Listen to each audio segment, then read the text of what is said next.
Seorang pria pengangguran yang terobsesi dengan kemauan reality diusir dari rumah oleh istrinya karena tidak mau mencari pekerjaan. Suatu hari pria ini bertemu dengan sebuah robot misterius yang secara perlahan kemudian mengubah jalan hidupnya. Itulah sepenggal sinopsis dari sebuah film yang diadaptasi dari buku novel Robot in the Garden karya Deborah Insta. Film yang akan saya bahas kali ini berjudul Tang and Me.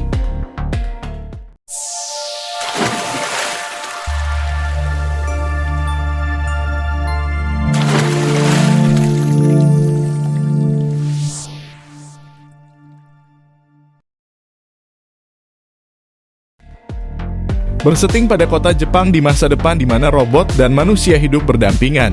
Ken Kasugai adalah seorang pria pengangguran yang sangat menyukai game augmented reality.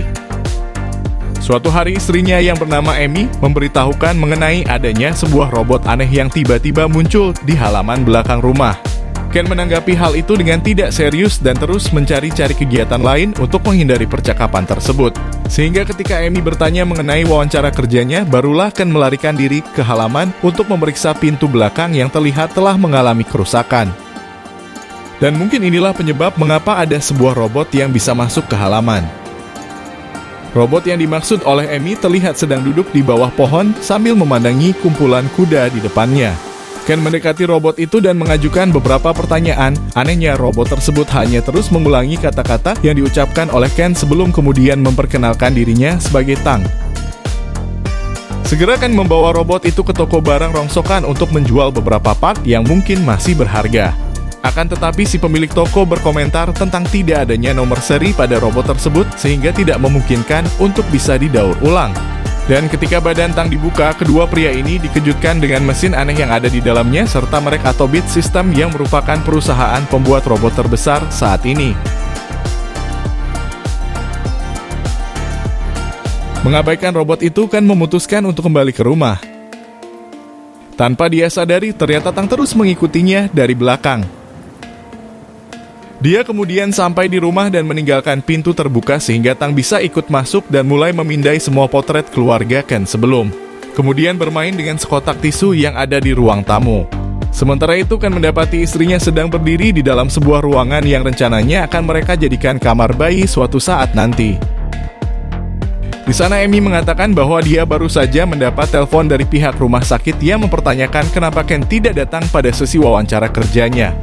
Tentu hal ini membuat Amy bertanya-tanya, terlebih setelah rumah sakit itu berjanji akan menjadikan Ken sebagai pegawai tetap jika dia datang tepat waktu untuk wawancara kerjanya. Nah, Ken dengan santainya menjawab kalau dia lupa dengan hal itu. Amy terus menuntut penjelasan kepada Ken, hingga sampailah mereka di ruang tamu tempat di mana mereka menyadari keberadaan Tang. Kondisi ini membuat pertengkaran suami istri menjadi semakin membesar setelah Amy dengan putus asa mengungkapkan kalau dialah yang pergi bekerja, sementara Ken selalu bermalas-malasan. Dan karena emosi yang tak tertahankan, Amy dengan sengaja membanting sebuah jam antik peninggalan almarhum ayah Ken.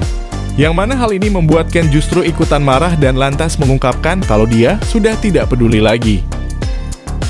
Alhasil, Ken kemudian diusir dari rumah bersama dengan Tang.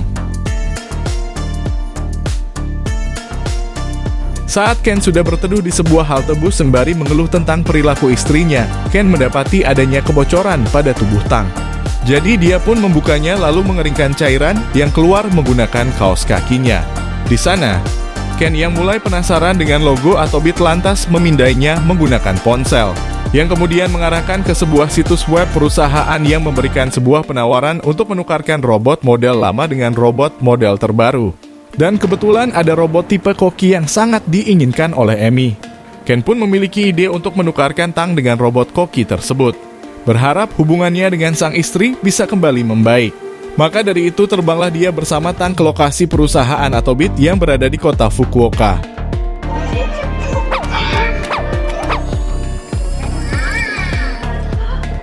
Selama penerbangan, Ken meminta Tang untuk tidak berisik karena dia ingin tidur. Jadi Tang mulai menyalahkan media hiburan dan mengumpulkan informasi apapun yang muncul, mulai dari bentuk karakter serta kalimat-kalimat yang dia dengar. Tidak lama kemudian perhatian orang tertuju pada sebuah acara anime yang memberikan pernyataan bahwa pertemanan lebih penting daripada harta dan fisik. Saat itu tidur Ken terganggu oleh seorang bocil kematian yang melempari makanan ke wajahnya. Kesal dengan bocil itu, Ken lantas mengucapkan kalimat kasar yang kemudian direkam oleh Tang lalu disiarkan dengan keras secara terus-menerus. Dan ketika akan memarahinya, Tang justru ikut marah dengan mulai melepaskan uap panas yang menyebabkan keributan di dalam pesawat. Sesampainya di lokasi kantor Atobit, Ken menjadi cukup kecewa karena hari itu kantor sedang tutup. Di sana, Tang juga menemukan sebuah uang koin yang tidak lagi digunakan untuk bertransaksi. Dan meski itu tidak berarti bagi Ken, namun Tang melihatnya sebagai harta karun. Jadi dia menyimpannya pada lapisan lakban yang menempel pada tubuhnya. Menghabiskan malam dengan menginap di sebuah hotel, Ken sempat berpikiran untuk menghubungi Amy, namun setelah mengingat perkataan sang istri, Ken lantas membatalkan rencana tersebut dan pergi untuk membuat kopi. Sambil menunggu mesin kopi itu selesai, dia tanpa sengaja tertidur. Di sana Ken sempat bermimpi mengenai saat-saat terakhir almarhum ayahnya, sebelum kemudian dia terbangun oleh suara berisik yang disebabkan oleh Tang yang tanpa sengaja memecahkan teko kopinya. Keesokan harinya, mereka kembali ke kantor Atobit untuk menukarkan Tang dengan robot model terbaru. Akan tetapi, robot resepsionis di sana menolak permintaan Ken karena mereka mengklaim bahwa Tang bukanlah robot ciptaan mereka. Sementara itu, seorang tour guide bernama Shinji terlihat sedang memberikan penjelasan tentang robot kepada sekelompok anak-anak. Namun perhatian anak-anak itu segera teralihkan dengan keberadaan Tang yang dianggap sebagai robot yang sangat lucu. Di tengah kerumunan ini, Tang tiba-tiba melompat untuk menyelamatkan seekor kumbang yang hampir saja terinjak oleh anak-anak tersebut. Kejadian itu membuat Shinji terkejut dan menjadi sangat penasaran sehingga dia meminta izin kepada Ken untuk melakukan pemeriksaan kepada Tang. Di dalam kantornya, Shinji mengungkapkan kalau dia sebenarnya adalah seorang desainer robot di Atobit. Namun karena ketampanannya, terkadang dia diminta untuk menjadi seorang pemandu wisata. Lanjut melakukan pemeriksaan pada Tang, Shinji menemukan adanya prosesor aneh serta tabung retak yang berisi sebuah cairan, di mana cairan tersebut memiliki beberapa kemungkinan bisa jadi bahan bakar, pelumas, atau bahkan cairan pendingin. Apapun itu, Shinji yakin bahwa jika cairan ini habis maka Tang dipastikan tidak akan berfungsi lagi. Jadi dia memberikan sedikit perbaikan pada tabung yang retak untuk sementara waktu mencegah cairan bocor hingga Ken bisa mendapatkan tabung pengganti. Shinji sangat penasaran dan tertarik pada Tang karena robot ini memiliki imajinasi serta rasa ingin tahu yang sangat tinggi, di mana hal tersebut belum pernah dia temukan pada kecerdasan robot manapun. Shinji juga menyadari kalau Tang diciptakan menggunakan sumber daya yang terbatas serta memiliki kemungkinan untuk mendapatkan peningkatan di masa depan. Namun yang menjadi pertanyaan adalah siapa yang membuat robot ini dan apa tujuannya. Shinji lantas membagikan informasi mengenai Tang kepada para koleganya, yang kemudian menarik perhatian seorang ahli robotika bernama Otsuki yang mengklaim bahwa dia mungkin bisa memberikan perbaikan penuh kepada Tang. Namun untuk bisa menemui Otsuki, Ken harus membawa robot itu pergi ke Cina. Tentunya pernyataan tersebut sempat membuat Ken menolak karena Tang hanyalah robot rusak yang dia temukan di halaman belakang rumah. Menghindari percakapan ini, Ken lantas membawa Tang pergi dengan beralasan ingin membeli kopi. Dalam perjalanan pergi dari kantor Atobit, mereka melewati sebuah festival yang membuat Tang bersemangat untuk menjelajahi apapun yang ada di sana. Dan setelah memahami mengenai harga jual barang, Tang kemudian menggunakan koin yang dia simpan untuk membeli segelas kopi yang lantas dia berikan kepada Ken. Dan meski ketika sampai di depan Ken kopi tersebut telah habis karena tumpah, namun Ken tetap menghargai usaha Tang dengan berpura-pura meminum kopi tersebut. Tindakan yang dilakukan oleh Tang ini membuat Ken merasa tersentuh. Dan pada akhirnya dia pun memutuskan untuk membawa Tang pergi ke Cina demi memperbaiki robot tersebut. Singkatnya, sesampainya mereka di kota Shenzhen yang sedang dihiasi meriahnya pesta kembang api, Tang tiba-tiba memunculkan suatu gambaran mengenai para robot yang sedang menembaki manusia. Hal ini seketika membuat Tang ketakutan dan lantas bersembunyi di belakang Ken. Sementara itu di kantor Atobit, Shinji tiba-tiba didatangi oleh dua pria misterius yang sedang mencari keberadaan Tang. Dan tidak butuh waktu lama kedua pria itu pun juga tiba di kota Shenzhen. Keesokan harinya, Ken bersama Tang pergi ke sebuah museum robot, tempat di mana mereka akhirnya bertemu Otsuki yang terlihat sangat gembira dengan keberadaan Tang. Namun ketika kedua manusia itu sedang sibuk berbicara, mereka tidak menyadari kalau Tang sedang menjauh dari mereka karena mengikuti sebuah mainan remote control. Di mana mainan tersebut ternyata adalah sebuah jebakan yang telah dipersiapkan oleh dua pria misterius sebelumnya.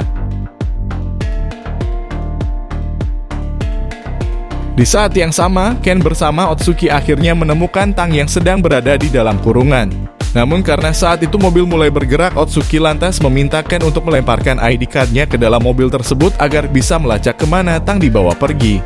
Kemudian dengan menggunakan pelacak gas yang ada di dalam ID card milik Otsuki, kedua orang ini lantas melakukan pengejaran menggunakan bus umum. Di sana Ken sempat kebingungan dengan kenapa ada orang yang mau menculik Tang, padahal dia hanyalah sebuah robot rusak. Otsuki segera menjelaskan bahwa Tang sebenarnya memiliki kapasitas kecerdasan yang setara seperti manusia. Sehingga dengan alasan itulah Tang sengaja diculik oleh orang-orang yang tidak bertanggung jawab. Di sisi lain, Emi yang khawatir dengan keberadaan suaminya mulai mengingat saat-saat di mana mereka pertama kali bertemu. Dan terungkap bahwa pandangan pertama ini terjadi setelah Ken tanpa sengaja menangkap tutup botol anggur yang dibuka oleh Emi pada sebuah pesta perayaan. Setelah itu, Emi memutuskan untuk menghubungi Ken yang saat ini sedang dalam misi menyelamatkan Tang di sebuah area pergudangan. Dengan harapan Ken mau mengubah diri, Emi lantas membuat skenario dengan mengatakan kalau dia berencana akan pergi dari rumah karena menganggap tugasnya dalam mengasuh Ken telah selesai. Emi bahkan memancing Ken dengan mengatakan kalau dia ingin mereka berpisah. Namun secara tak terduga, Ken justru menyetujui permintaan tersebut karena dia menganggap bahwa ini adalah pilihan yang terbaik untuk Emi. Yang pada akhirnya perkataan dari Ken ini membuat Emi mulai menangis. Di saat yang sama, sebuah pintu gudang tiba-tiba terbuka, membuat Otsuki serta Ken lantas memanfaatkan momen ini untuk segera memasuki gudang tersebut. Dan ketika kedua pria misterius beranjak pergi, mereka lantas mendekati Tang untuk berusaha mengeluarkannya dari kurungan. Akan tetapi tepat ketika mereka bersiap pergi, tiba-tiba muncullah seorang pria tua bernama Dr. Kato bersama dua pria misterius sebelumnya. Kato mengungkapkan kalau microchip yang ada di dalam tubuh Tang berasal dari seorang ahli robot bernama Profesor Babak. Dan karena Otsuki serta Ken dianggap tidak menyadari betapa gawatnya situasi saat ini, Kato lantas memerintahkan anak buahnya untuk segera membawakan Tang pergi. Melihat ini, Ken segera memaki Tang menggunakan kata-kata kasar yang seketika itu membuat Tang marah dan mulai menyemburkan uap panas. Kesempatan ini segera digunakan oleh Ken untuk melawan kelompok misterius itu menggunakan ketapel yang ada di sana. Sementara Otsuki merebut sebuah alat penyetrum yang kemudian dia gunakan untuk memberikan waktu bagi Ken agar segera melarikan diri bersama dengan Tang. Setelah cukup jauh berlari, tiba-tiba saja tubuh Tang mengeluarkan asap. Merasa ada yang salah, Ken lantas membuka dada robot itu dan segera menemukan bahwa cairan yang ada di dalam tabung hampir saja habis. Di saat yang sama, tiba-tiba Ken mendapat panggilan dari seorang pria yang mengungkapkan bahwa dia bernama Profesor Babak. Dalam pembicaraan tersebut diketahui kalau dulunya Tang adalah sebuah robot bernama James yang berhasil selamat dari sebuah kecelakaan yang terjadi di sebuah fasilitas penelitian. Untuk itu Profesor Babak mengungkapkan rasa terima kasih serta meminta Ken untuk segera membawa robot itu ke rumahnya agar bisa segera diperbaiki. Tanpa ada perasaan curiga, Ken lantas membawa Tang kembali ke Jepang untuk kemudian pergi ke pulau Miyakejima. Setibanya di sana, mereka menaiki sebuah perahu wisata yang membuat Tang begitu antusias untuk mengagumi ikan-ikan yang ada di lautan. Dan setibanya mereka di dermaga, Tang tanpa sengaja jatuh ke dalam air yang membuat Ken terpaksa ikut terjun demi menyelamatkan robot tersebut. Sembari mengeringkan diri di sebuah pantai, Tang berkata kepada Ken kalau dia ingin pulang bersamanya. Namun Ken menolak permintaan tersebut karena dia khawatir tidak bisa menangani kondisi Tang yang terus memburuk. Bahkan Ken mengingat bagaimana ayahnya meninggal karena dia tidak bisa menentukan obat mana yang biasa digunakan oleh ayahnya. Dia juga menyalahkan dirinya sendiri karena tidak bisa menjadi suami yang baik untuk Emi. Mendengar itu, Tang kemudian meyakinkan Ken bahwa Emi akan selalu ada untuknya. Tang juga mencoba menghibur pria tersebut dengan menari dan bernyanyi. Singkat cerita, mereka pun tiba di rumah Profesor Babak yang langsung mempersilahkan mereka untuk masuk serta membawakan bayu etanol yang berfungsi sebagai bahan bakar milik Tang. Setelah terisi ulang, robot itu tiba-tiba ketakutan dan lantas bersembunyi di belakang Ken. Namun sang profesor menanggapi hal ini sebagai akibat dari hilangnya ingatan yang terdahulu. Merasa penasaran, Ken lantas mempertanyakan mengenai insiden apa yang pernah terjadi kepada Tang. Akan tetapi sebelum Profesor bisa menjawab, robot itu bersikeras untuk meminta Ken membawanya pulang. Sayangnya, Ken merasa tidak memiliki hak lantas menyerahkan robot itu kepada Profesor Babak. Tang kemudian bertanya kepada Ken, bukankah mereka adalah teman? Namun Ken tidak menjawab pertanyaan itu dan lantas beranjak pergi dari sana. Beberapa waktu kemudian setelah keluar dari rumah Profesor, Ken tiba-tiba dihampiri oleh Kato yang dengan paniknya mempertanyakan keberadaan Tang. Kali ini Kato meminta maaf atas perlakuan sebelumnya serta memperkenalkan dirinya sebagai seorang peneliti yang pernah bekerja untuk Profesor Babak. 5 tahun yang lalu Profesor Babak terlibat dalam sebuah proyek rahasia untuk mengembangkan kecerdasan buatan yang akan difungsikan sebagai senjata tempur militer.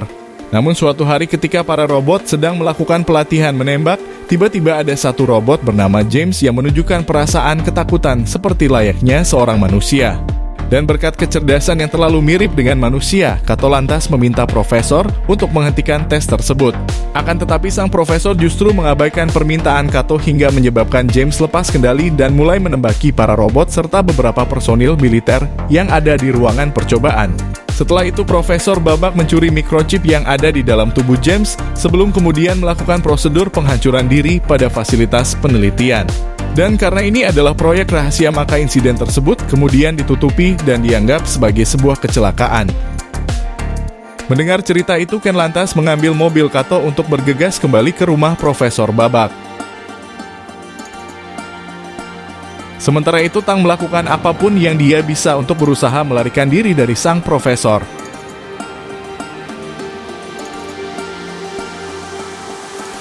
Hingga ketika Ken akhirnya tiba di sana, Tang segera menjelaskan bahwa Profesor Babak sangat menginginkan microchip yang ada di dalam tubuhnya. Sementara itu, Profesor sendiri segera menuju komputernya untuk mengunci semua pintu yang ada. Dan melalui kamera pengawas diketahui kalau Kato juga telah sampai di sana dan sedang mencari keberadaan mereka. Kemudian Profesor menunjukkan seluruh rekaman dari Tang serta berterima kasih atas semua data unik yang telah Ken ajarkan kepada Tang. Dia juga mengungkapkan keinginannya untuk menjadikan kecerdasan James sebagai kunci untuk menuju kekayaan yang tidak terbatas. Sebelum kemudian Profesor menyerangkan menggunakan balok logam serta berusaha mencabut microchip yang ada di dalam tubuh Tang. Dalam pertarungan itu Ken mendesak Tang untuk segera pergi, namun sebelum dia bisa menyelesaikan kalimatnya, sang Profesor mengendalikan lengan robotik untuk kembali menyerang Ken. Dan singkatnya, pertarungan itu pun berakhir setelah Ken bersama Tang saling bekerja sama untuk menjatuhkan Profesor Babak. Tepat setelah itu, sebuah lemari besi tiba-tiba ambruk dan langsung menimpa tubuh Tang. Ken berusaha untuk menyelamatkannya, namun sayang robot itu sama sekali tidak memberikan respons serta tabung bahan bakarnya yang kembali mengalami keretakan. Maka dari itu Ken segera menggantinya dengan tabung yang baru, namun karena tidak ada perubahan, yang berarti dia lantas menghubungi Kato untuk meminta bantuannya dalam memperbaiki Tang. Di sana Kato segera menyadari adanya kemungkinan kabel penghubungnya sedang mengalami kerusakan. Jadi dia memerintahkan untuk segera menyambungkan kabel-kabel itu kembali. Akan tetapi Ken menghadapi kesulitan dalam menentukan sisi mana yang tepat untuk menghubungkan kabel-kabel tersebut. Dan sayangnya Kato mengaku kalau hanya Profesor Babaklah ia mengetahui hal itu. Dan jika Ken sampai salah mencocokkan kabel, maka bisa dipastikan microchip akan mengalami konsleting yang menyebabkan sistem Tang menjadi rusak sepenuhnya. Hal ini mengingatkan Ken akan trauma masa lalu mengenai bagaimana dia tidak bisa menentukan pilihan obat yang kemudian membuat ayahnya meninggal. Maka dari itu, dengan mengingat kalimat dari Tang yang mengatakan bahwa mereka akan selalu ada untuk satu sama lain, Ken memberanikan diri untuk memasang kabel-kabel tersebut secara random. Pada akhirnya secara mengejutkan Tang bisa kembali aktif. Namun saat itu robot tersebut tidak bangun sebagai Tang, melainkan sebagai sosok James yang menandakan bahwa robot ini telah hilang ingatan. Dan meski Ken kecewa pada hal itu, namun dia dengan sabar mulai menceritakan tentang bagaimana pertama kali mereka bertemu. Secara perlahan hal ini membuat James mulai mengurutkan kejadian mulai dari ketika dia melarikan diri dari rumah Profesor Babak, lalu melihat sebuah truk pengangkut kuda bernama Tanigawa. Namun karena hurufnya yang mulai memudar, robot itu lantas membacanya sebagai Tang. Sebelum kemudian dia ikut ke dalam truk tersebut yang kemudian membawanya ke halaman belakang rumah Ken.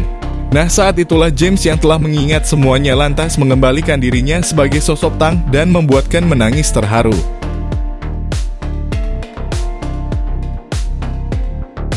Tidak lama kemudian pihak berwenang mulai berdatangan untuk menangkap Profesor Babak. Sementara Kato mendekati Ken untuk menjelaskan bahwa microchip yang ada di dalam tubuh Tang masih menjadi kepemilikan dari fasilitas penelitian.